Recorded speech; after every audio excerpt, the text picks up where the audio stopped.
Hello everyone. I picked this lock open earlier on video, and now I'd like to gut it. And so I don't want to dilly-dally about it. It takes a Phillips screwdriver. This is just an El Cheapo screwdriver, but you go in there in the shackle and undo the, I think I've got it undone. Shake it out. I've never taken this lock apart before.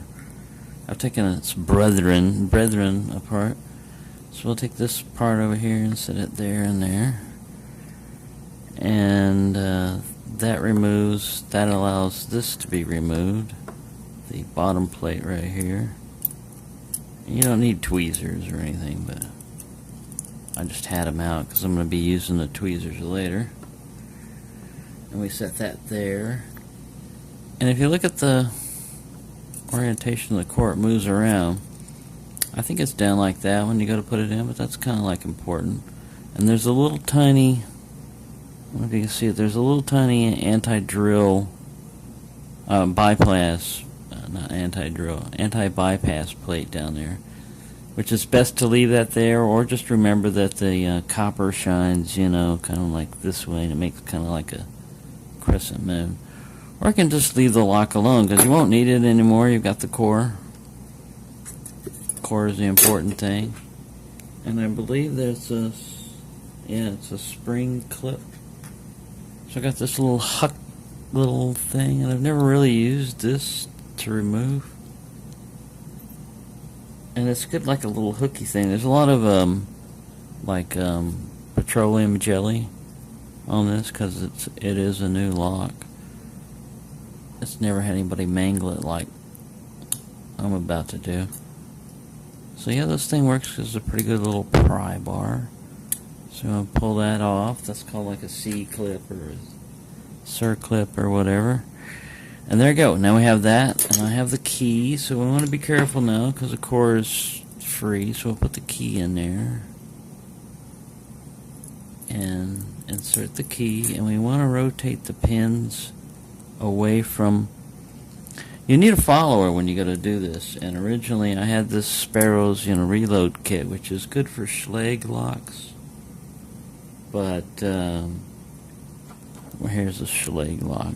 I had this with the progressive lock. You can pin this up, 6 pins and all those other different. They give you different keys and pins for that bitting, but if you'll notice they're a little bit larger. I don't know if you can see that.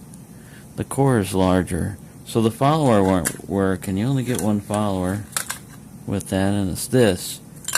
So I had to adapt and improvise, and I used a AAA battery on this American one. Well, this Huck little thing has got a follower that looks like it's about the same size, and I'm going to try to use that. So we're looking at the where the pins would go through, and let's see, I think it's like not quite 90 degrees. I don't know. We're about to find out.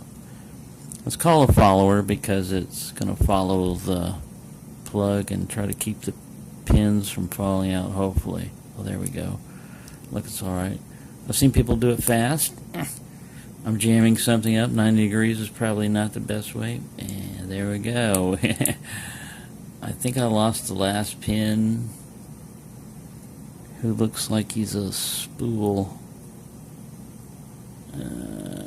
2 springs jumped out. Whee, look at that. Pew, pew. So that's probably why you go a little bit faster. Oh, I know what it is. You're trying to keep this edge of the thing. So there is a proper way to turn this, and I didn't do it. And that's what happens when you don't do it properly. You got to watch out for things like that. So we'll set that puppy over there so he doesn't fall down. And I'll get my little tweezers, and I'll keep on holding on to my core. But locks are pretty interesting. Here's a little, I'm going to drop him down in a little spring slot because they're all the same springs.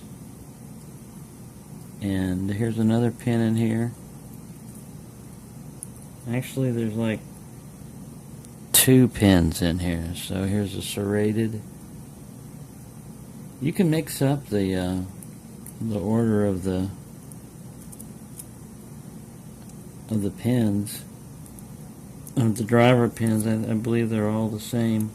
All right, so those were, it's a 5-pin lock. So those two, one of those two was the last one, because I can see pin number. I got this thing upside down. I can see another spool sitting up here in slot number 3. Let's get his spring out. I'm kind of screwing up that spring. That's what jammed me up when I was going forward.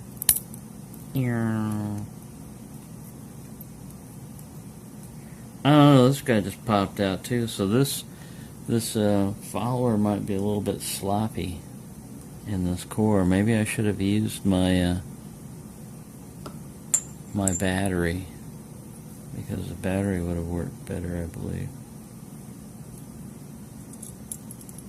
Pull that spring out.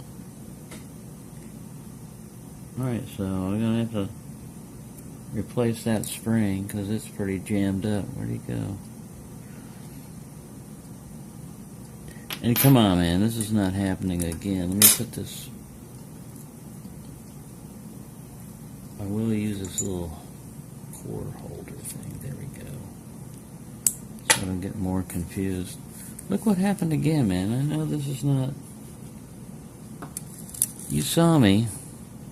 That's supposed to be a 5-pin lock.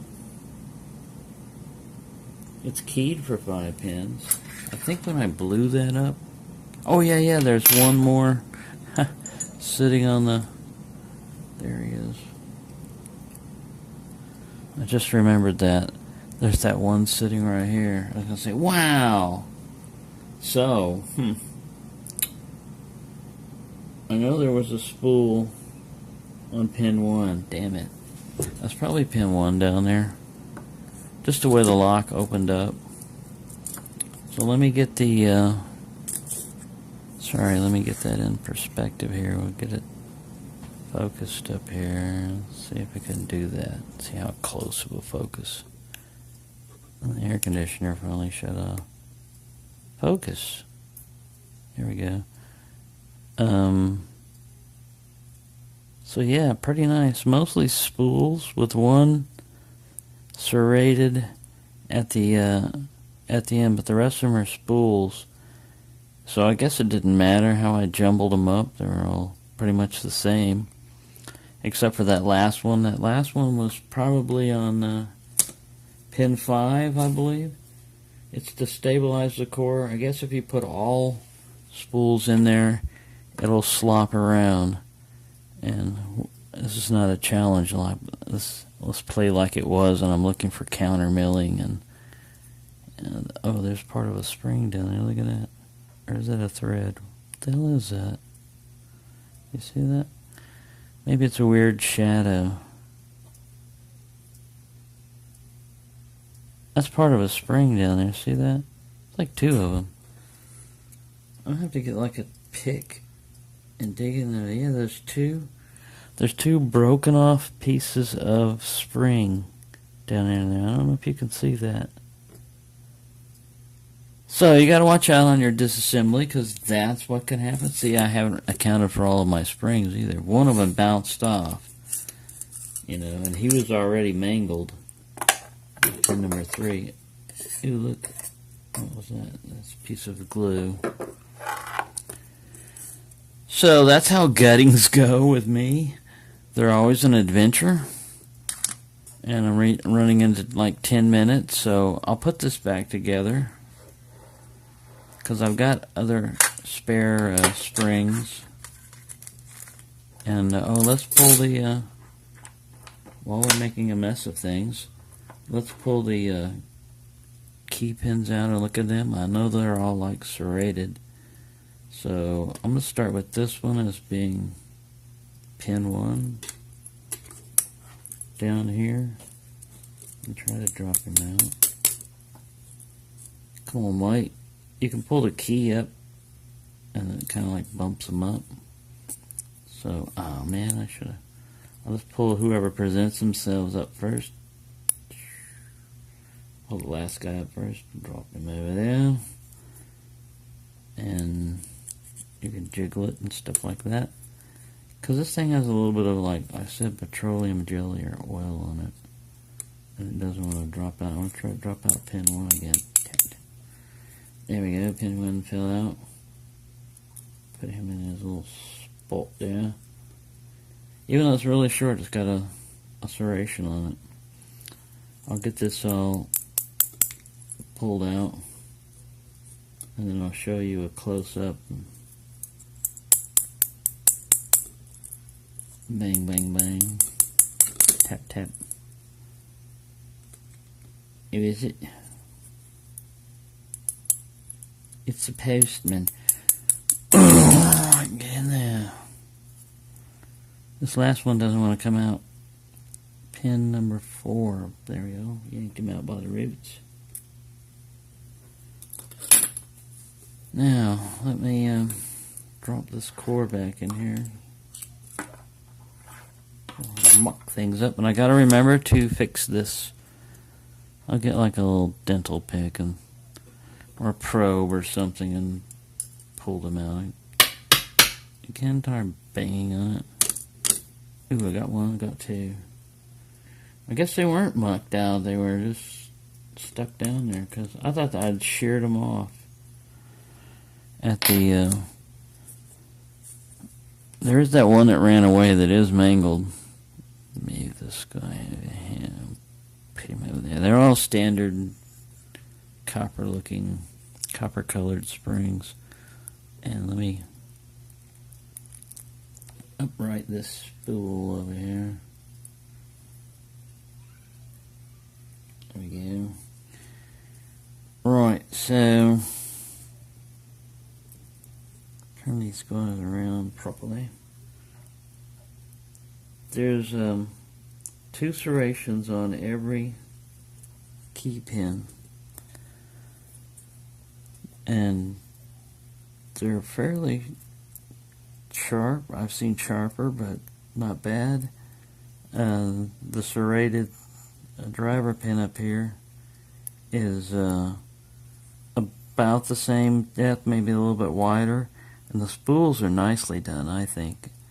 The serrations on those are very sharp, and you can really feel that. And this thing is full of spools, basically. So, other than the missing pin, which is lurking about here somewhere, I should be able to find it eventually.